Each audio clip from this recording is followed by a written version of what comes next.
আমি রাজনৈতিক দলগুলোর কাছ থেকে সহযোগিতা পেয়েছি, তা না করলে তাদের প্রতি অভিযান হচ্ছে।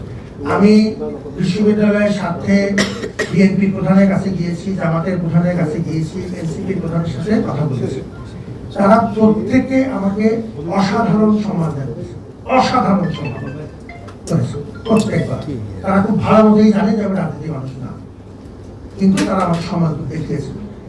ডাকসুই বলেন বা তার আগের পরিস্থিতিটা বলেন, 11 মাসের যে প্রস্তুতি, কোন রকম বড় মাপের এই সংঘাত রক্তপাত হয়নি।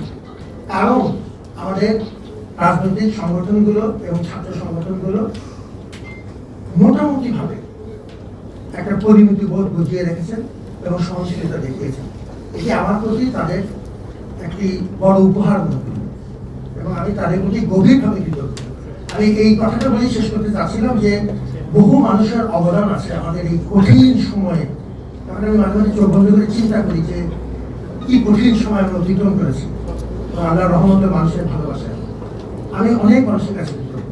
আমার SM team, senior management team, সাংবাদিকদের কথাই বলেছি, বিশেষ করে ডাকসুর সময়ে সাংবাদিকরা যে ইলেকট্রা এয়ার কন্ডিশনার কম বিদ্যুৎ খরচে দেবে অধিক শীতলতা আর সেভিংসও হয়ে যাবে। তাই মনিটরিং এর দায়িত্বটা পালন করেছে, সেটি এই পুরো প্রক্রিয়াটাকে একটা গ্রহণযোগ্যতা এবং বিশ্বাসযোগ্যতা দিয়েছে। তাদের প্রতি আমার গভীর কৃতজ্ঞতা আছে।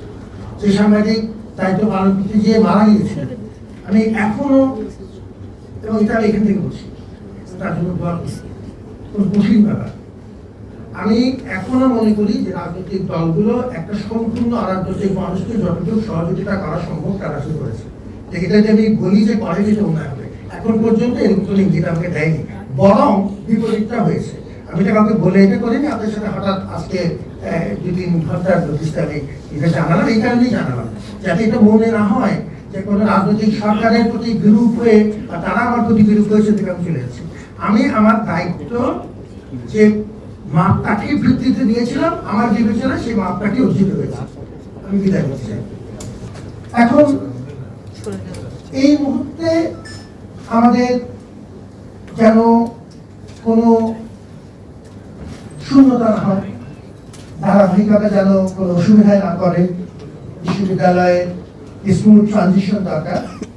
সেজন্য আমাকে যদি সরকার মনে করেন, অসুবিধাটা যদি মনে করেন যে আরো কিছু সময় এই ধারাবাহিকতার প্রশ্নে হঠাৎ শূন্যতা যেন না হয়, সেই প্রশ্নে যদি কিছু সময় নিতে চান, আমি সেটি বিবেচনা করতে রাজি আছি বিশ্ববিদ্যালয়ের ধারাবাহিকতার সাথে।